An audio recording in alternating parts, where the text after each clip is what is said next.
would he allow them to have a nuke? No, and I've voted repeatedly for sanctions, and I would like to bring them to the negotiating table, and it appears as if the sanctions are working. So would you do anything to the negotiating table. Would you do anything different than this administration is doing?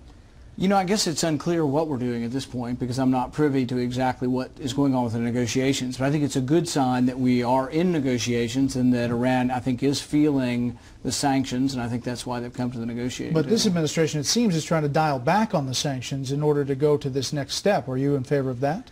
I think that if you go to negotiations, there will be carrot and stick, and I'm not sure what I know what the stick is, but I'm not sure what the carrot is and what the exchange will be.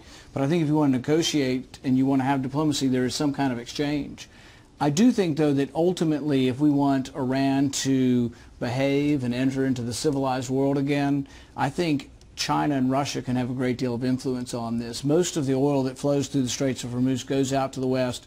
India, Japan, China, and while we've limited, they still are importing quite a bit of that oil. Ultimately, if China were completely with us on this, I think Iran would turn around and really would accept significant changes. But Senator, China has shown zero interest in reining in Iran's nuclear program over the last decade, and Russia as well. There's no hope of that happening. Our only hope is, as you said, the sanctions. There's now a move in Congress to increase the sanctions precisely because the current sanctions are the one thing that brought the regime into negotiations. Do you support or do you oppose the move in Congress right now to increase the sanctions? I haven't seen what the sanctions are yet, but what I would say is that I am a little bit concerned about having new sanctions in the middle of negotiations, whether that leads to more negotiation or less negotiation. And I think there's at least a reasonable argument that adding new sanctions, and I've supported every one of the sanctions so far, but adding new sanctions in the middle of the negotiation, whether that's a good idea or not, or whether that scares them away from the table, my goal is this: I want the outcome to hopefully be one that's not war. I think we've had quite a bit of war in the last decade.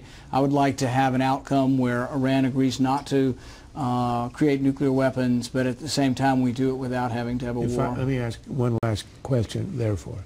If the negotiations collapse, if the Iranians either walk away or they violate, or it simply doesn't proceed, are you prepared as a last resort, with Iran about to go nuclear, would you be prepared, if you were the president, to order a military strike as a way to prevent that outcome? I would say all options would be on the table, and that would include military.